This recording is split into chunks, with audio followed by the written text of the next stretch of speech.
मौजूदा समय में सोशल मीडिया के चलते कई ऐसी चीज़ें सार्वजनिक हो जाती हैं जो किसी के लिए फ़ायदे का सौदा साबित होती है तो किसी के लिए वो जीवन भर का दर्द बन जाती है। वहीं राजनीतिक प्लेटफॉर्म को लेकर भी कई चीज़ें सोशल मीडिया पर जमकर वायरल की जा रही हैं। कई में एआई टेक्निक का प्रयोग किया गया है तो कई में फेक वीडियोज़ बनाए गए हैं। ऐसे में अगर उत्तराखंड की बात की जाए तो भाजपा और कांग्रेस दोनों ही इस तरह के प्रयोग कर रही है, लेकिन सबसे ज़्यादा जो इसकी जद में आया है वो है कांग्रेस संगठन। कांग्रेस के कई वरिष्ठ नेताओं के fake video, AI generated video social media पर जमकर घूम रहे हैं, जिसको लेकर कांग्रेस संगठन की तरफ से कई बार शिकायतें भी दर्ज कराई गई, लेकिन आज तक उस पर कोई कार्रवाई नहीं हुई है, जिसको लेकर एक बार फिर से कांग्रेस संगठन ने डीजीपी से मुलाकात की है। सोशल मीडिया के दौर में राजनीतिक दलों के बीच डिजिटल प्रचार का तरीका तेजी से बदल रहा है। अब केवल भाषण, पोस्टर और प्रेस कॉन्फ्रेंस तक राजनीतिक सीमित नहीं रही, बल्कि animated video, AI generated content और वायरल क्लिप्स भी चुनावी रणनीति का हिस्सा बन चुके हैं।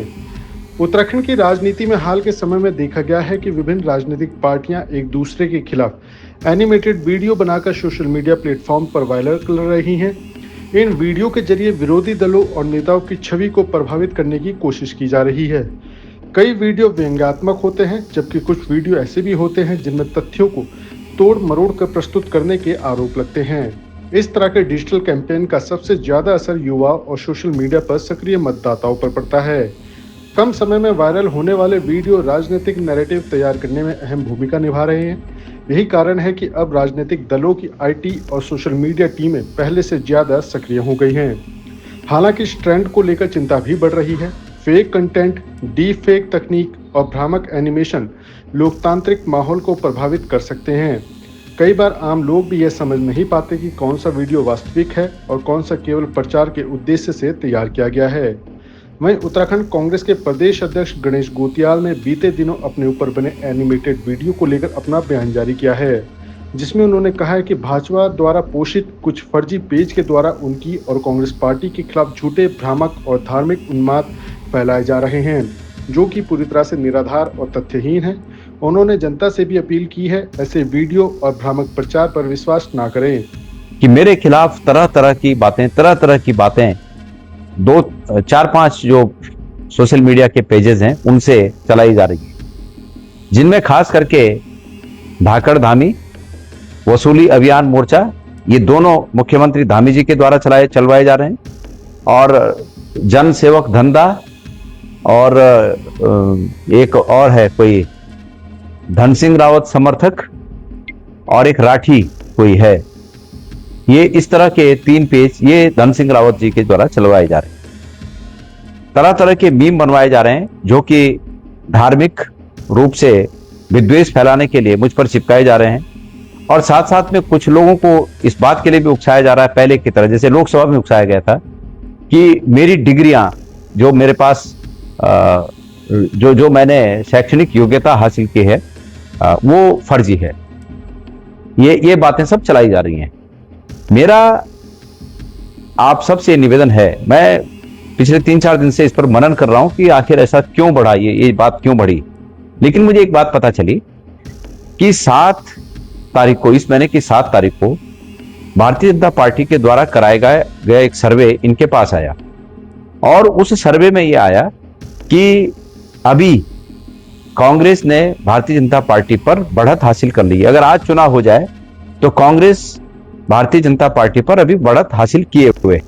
और इस रूप ये भी सामने आया, इस रूप में ये बात भी सामने आई कि लोकप्रियता के हिसाब से मुख्यमंत्री धामी जी की लोकप्रियता में भारी गिरावट आई है। और स्वाभाविक रूप से कांग्रेस के हमारे नेताओं, क्या उसमें मैं भी शामिल हूं, हमारे बारे में लोगों के विचार अच्छाई की तरफ, मतलब पॉजिटिव की तरफ आगे बढ़े हैं।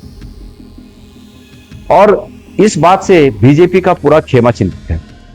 बीजेपी के खेमे में यह हलचल है कि अगर अभी चुनाव को, जबकि 7-8 महीने का समय बाकी है, अगर अभी यह हाल है तो अगर इनके नेताओं पर अगर गलत झूठ करके किसी भी तरह इनकी छवि को खराब अगर न किया गया, इसके लिए आधार नहीं बनाया गया, तो फिर मुश्किल होगा, ये लोग आगे बढ़ते जाएंगे। यही कारण है कि तमाम मीम बनाकर इन 2 लोगों के द्वारा मेरी छवि खराब की जा रही है। वहीं इस प्रकरण पर कांग्रेस पार्टी का एक दल डीजीपी कार्यालय शिकायत लेकर पहुंचा, जिसमें उन सभी फेसबुक पेज के खिलाफ कार्रवाई करने और तत्काल प्रभाव से जांच करने की शिकायत की गई है।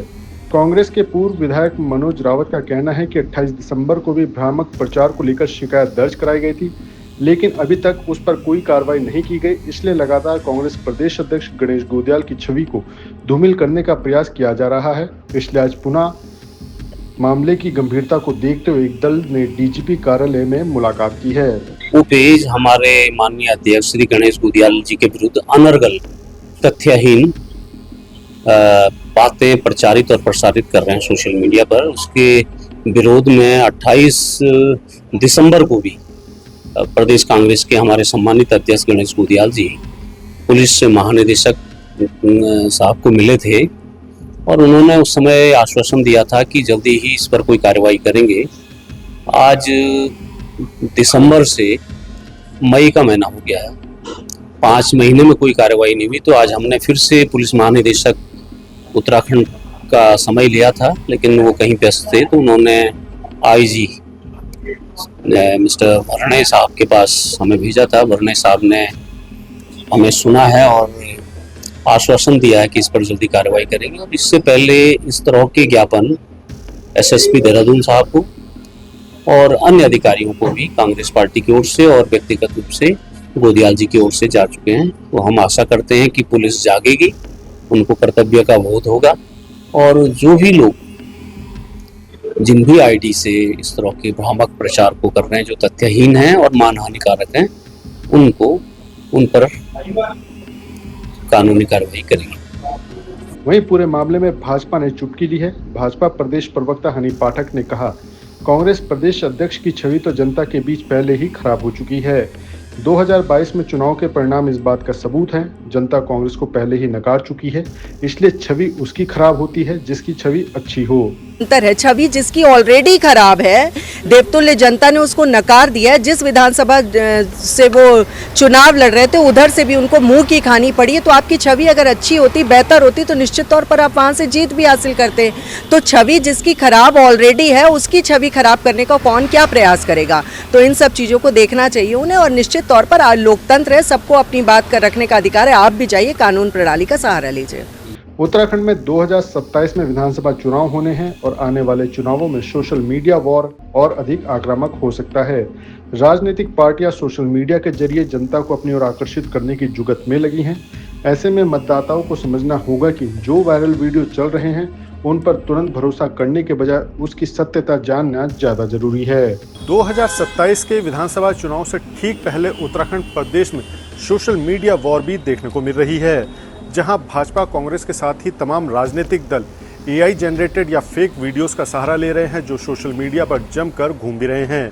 ऐसे में कांग्रेस के वरिष्ठ नेताओं के खिलाफ बनाए गए वीडियोस को लेकर कांग्रेस संगठन लगातार पुलिस पर शिकायत दर्ज करा रहा है, लेकिन किसी पर भी कार्रवाई न होता देख अब डीजीपी से मुलाकात कर एक बार फिर से शिकायत की गई है।